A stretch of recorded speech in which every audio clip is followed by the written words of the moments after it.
तो hey guys, welcome to अपनी coding. मेरा नाम विवेक है। तो दोस्तों, आज के इस वीडियो में हम बात करने वाले हैं सम ऑफ नोड्स के इस क्वेश्चन के बारे में। हर एक चीज़ जो है स्टेप बाय स्टेप हम इस वीडियो में देखेंगे।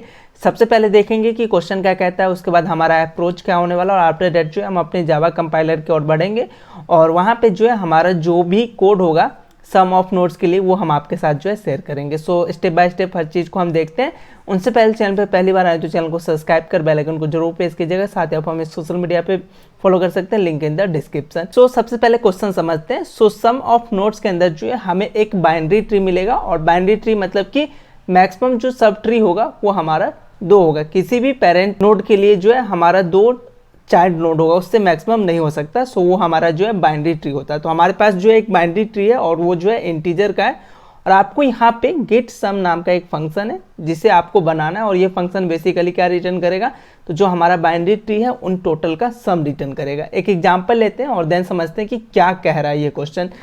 लेट्स अज्यूम कि हमारे पास जो बाइनरी ट्री है उसके जो नोड है, उसके जो डाटा है, नोड के जो डाटा है वो हमारा 10, देन 20, देन 30 और इसके 40 और देन जो है 50। तो ये हमारा बाइनरी ट्री है, और बाइनरी ट्री में जो भी हमारा डाटा होता है ये इसको हम कुछ इस तरीके से नोड के रूप में जो है शो कराते हैं। तो आई थिंक ये चीज़ें जो है क्लियर होगा। और बाइनरी ट्री की कुछ बेसिक टर्मिनोलॉजी भी जो है आपको पता होगा कि जहाँ से हमारा बाइनरी ट्री स्टार्ट होता है उसको हम रूट कहते हैं, और इसके अंदर जो डाटा है उसको हम रूट डॉट डाटा से एक्सेस कर सकते हैं। ये हमारा जो है लेफ्ट चाइल्ड हो जाएगा 10 के लिए, अगर रूट का लेफ्ट जो है वो 20 है और राइट जो है 30 है। इसी तरीके से 20 का जो लेफ्ट है वो 40 है और ये 50 है। ये हमारा रूट जो है वो पेरेंट भी कहलाता है। तो ये चीज़ें जो है बेसिक आइडिया होता है बाइनरी ट्री का, तो जो कि आपको पहले से पता होगा। मेरा काम क्या है कि यहाँ पे जो भी आपको ट्री का नोड दिख रहा है, जो भी नोड दिख रहा है उन टोटल का जो है आपको सम कैलकुलेट करना है। तो यहाँ पे अगर सम कैलकुलेट करोगे तो 10 + 20 + 30 + 40 + 50, तो इसका टोटल सम जो है 150 आएगा। आपको ये आंसर जो है रिटर्न करना है, और ये आंसर आपको रिटर्न करना है, इस फंक्शन को इस तरीके से बिल्ड करना है।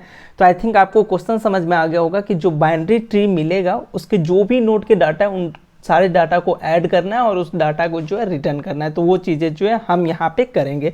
सबसे पहले बात करते हैं कि हम कैसे इस क्वेश्चन को डील करेंगे। क्वेश्चन तो समझ में आ गया कि क्वेश्चन क्या कह रहा है कि बाइनरी ट्री है, उसके जो भी डाटा है उसको हमें सम करके रिटर्न करना है। एक चीज़ हमेशा याद रखिएगा कि जब भी बाइनरी ट्री का क्वेश्चन आएगा उसमें 95% क्वेश्चन आपको ऐसे मिलेंगे जो कि रिकर्जिव नेचर के होंगे। मतलब कि बाइनरी ट्री का मैक्सिमम क्वेश्चन जो है हम यूजिंग रिकर्जन सॉल्व करते हैं। तो इस क्वेश्चन को भी जो है हम यूजिंग रिकर्जन सॉल्व करेंगे। रिकर्जन का जब आप वीडियो सीरीज देखेंगे तो आपको रिकर्जन का बहुत सी चीज़ें जो है अब तक क्लियर होना चाहिए कि रिकर्जन में हम कैसे काम करते हैं, क्या क्या हमारा वहाँ पे लॉजिक लगता था। सेम लॉजिक के साथ यहाँ पे भी काम करेंगे। अगर मान के चलो हमारा ये 10 जो है रूट है, ये तो आपको आइडिया है कि ये मेरा रूट है। अगर मैं आपको कैसे ना कैसे करके इस लेफ्ट का सम, मतलब कि इतने ट्री का सम, ये भी एक्चुअली में एक ट्री है और ये भी एक ट्री है। इस दोनों का अगर सम, ये लेफ्ट वाले का सम अगर मैं आपको रिटर्न करूं तो 110 इसका सम आएगा, और राइट वाले का मैं सम रिटर्न करूं 30, तो आप अपना सम जो है टोटल फाइनल आंसर जो है निकाल सकते हो। कैसे? तो लेफ्ट सब ट्री का जो सम आएगा जो कि 110, और राइट सब ट्री का जो सम आएगा वो जो कि 30, और उसके बाद खुद का जो डाटा है, रूट पे जो डाटा है वो जो कि 10, तो टोटल हमारा जो है 150 यहाँ पे आने वाला है। तो ये चीज़ें जो है हम रिकर्जन में अप्लाई करते हैं। रिकर्जन में क्या कहते हैं कि एक पार्ट पे मैं काम करता हूँ और दूसरे पार्ट पे जो है रिकर्जन को बोलता हूँ कि आप उसका आंसर कैलकुलेट करके दो।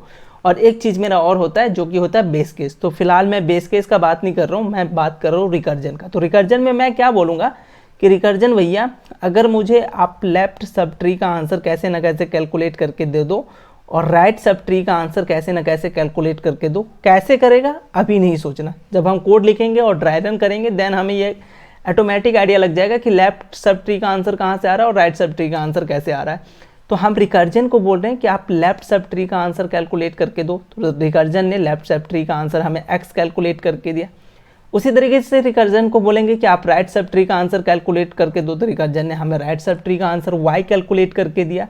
उसके बाद मैं अपना आंसर कैलकुलेट करूंगा, फाइनल आंसर। तो रूट का जो डाटा है इस 10 को एक्सेस करना है, तो रूट डॉट डाटा से हम इसके एलिमेंट को एक्सेस कर सकते हैं, तो 10। उसके बाद लेफ्ट वाले ने हमें रिटर्न करके दिया, रिकर्जन इसको सम करके दिया, तो x सेम उसी तरीके से राइट सब ट्री का हमें आंसर दिया तो y, तो ये मेरा जो है टोटल फाइनल आंसर होगा। तो यही काम जो है हम रिकर्जन पे करते हैं।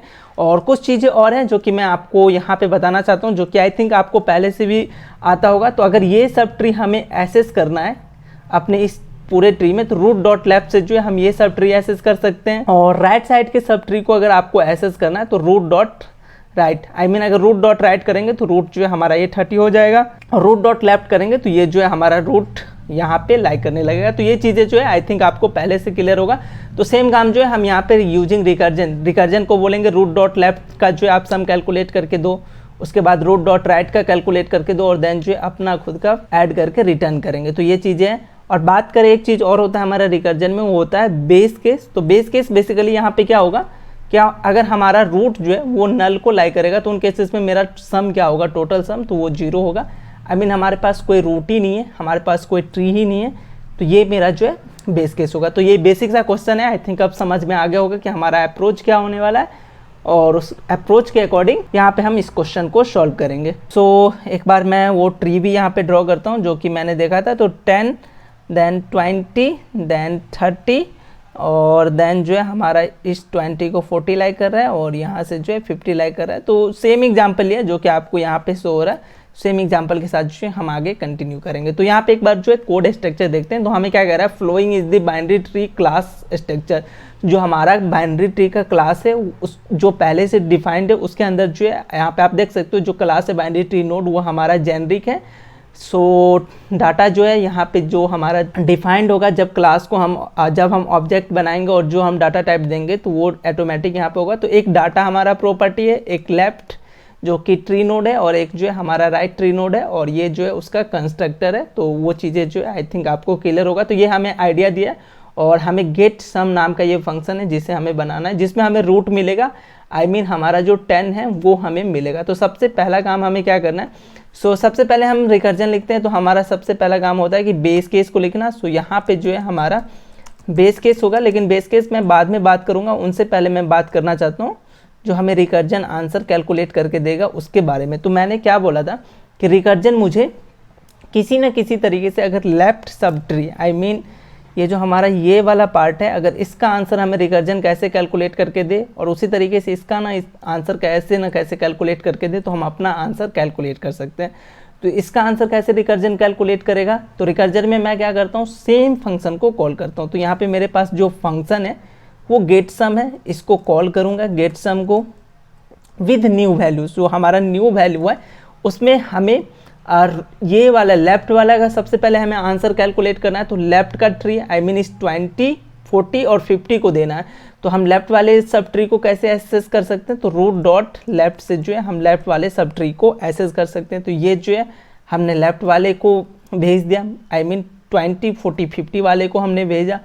जब रिकर्जन इसका आंसर कैलकुलेट करेगा तो वो हमें रिटर्न भी करेगा। तो उस रिटर्न को बेसिकली मैं किसी एक वेरिएबल के अंदर स्टोर करूँगा ताकि मैं अपना फाइनल आंसर कैलकुलेट कर सकूँ। तो ये मेरा जो वेरिएबल है वो है लेफ्ट सम। सो लेफ्ट सम के अंदर जो है मेरा जो लेफ्ट साइड का जो सब ट्री है उसका सम स्टोर होके रहेगा, जो कि हमें रिकर्जन ला के देगा। सेम उसी तरीके से जिस तरीके से हमने लेफ्ट पे कॉल लगाया है रिकर्जन का, सेम उसी तरीके से हम जो है राइट सम कैलकुलेट करेंगे कि राइट साइड का जो हमारे पास सब ट्री है उसको कैलकुलेट करेंगे। और उसको हम कैसे एक्सेस कर सकते हैं, तो रूट डॉट राइट से।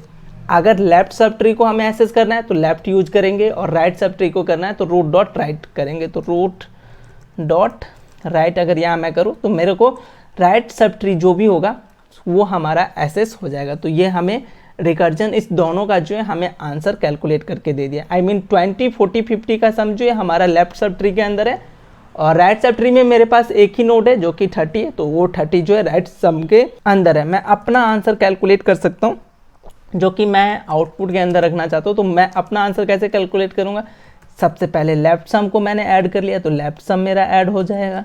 उसके बाद राइट सब ट्री का हमारे पास सम है तो राइट सम मैंने ऐड कर लिया, और उसके बाद जो खुद का भी डाटा हमें ऐड करना है। ये जो हमारा 10 है इसे भी ऐड करना है। तो इसको हम कैसे ऐड करेंगे, तो रूट डॉट डाटा से जो है इसको हम ऐड करेंगे, और यहाँ से जो है ये मेरा फाइनल आंसर होगा। तो इसको मैं रिटर्न करूँगा जो मेरा आउटपुट होगा। और बेस केस की बात करूँ जो कि मैंने यहाँ पे स्पेस छोड़ा था, तो बेस केस पहले ही बता दिया आपको कि अगर मेरा रूट जो है वो नल को लाई करेगा तो उन केसेस में मेरा जो आंसर होगा, सम जो होगा वो 0 होगा, तो वहाँ से मैं रिटर्न करूँगा। That's it. ये 3 से 4 लाइन का जो है हमारा कोड था, जो कि अब आई थिंक आपको क्लियर होगा। तो यहाँ से इसको इरेज करते हैं और कस्टम इनपुट करके देखते हैं कि हमारा जो भी टेस्ट केस है वो पास हो रहा है या नहीं। और अगर पास हो रहा है तो सबमिट सोल्यूशन करके देखेंगे कि हमारा जो टेस्ट केस है, बाकी जो अदर टेस्ट केसेस है वो पास हो रहा है या नहीं। तो यहाँ पे सारे टेस्ट केस पास हो रहे हैं। सबमिट सोल्यूशन करके देखेंगे और चेक करेंगे कि हमारा ये सारे टेस्ट केस पास हो रहा है या कंपाइल हो रहा है या नहीं। तो यहाँ पे सारे टेस्ट केस पास हो रहा है। तो ये एक बेसिक सा क्वेश्चन था जो कि सम ऑफ नोड्स का है, और आई थिंक इस पे हमें नहीं लगता कि आपको ड्राई रन की नीड है। और अगर आपको लगता है कि ड्राई रन की नीड है तो एक छोटे से ट्री स्ट्रक्चर के लिए, आई मीन ट्री के लिए, बाइनरी ट्री के लिए जो है आप एक छोटे से खुद से ड्राई रन कर सकते हैं, क्योंकि हमने रिकर्जन में बहुत सारे ड्राई रन देखा था। तो इसका जो भी कोड वगैरह होगा वो आपको एज एन डिस्क्रिप्शन नीचे मिल जाएगा, वहाँ से जाके चेकआउट कर सकते हैं। बाकी हमें दीजिए थोड़ा सा समय, हम मिलेंगे नेक्स्ट वीडियो में एक और क्वेश्चन के साथ।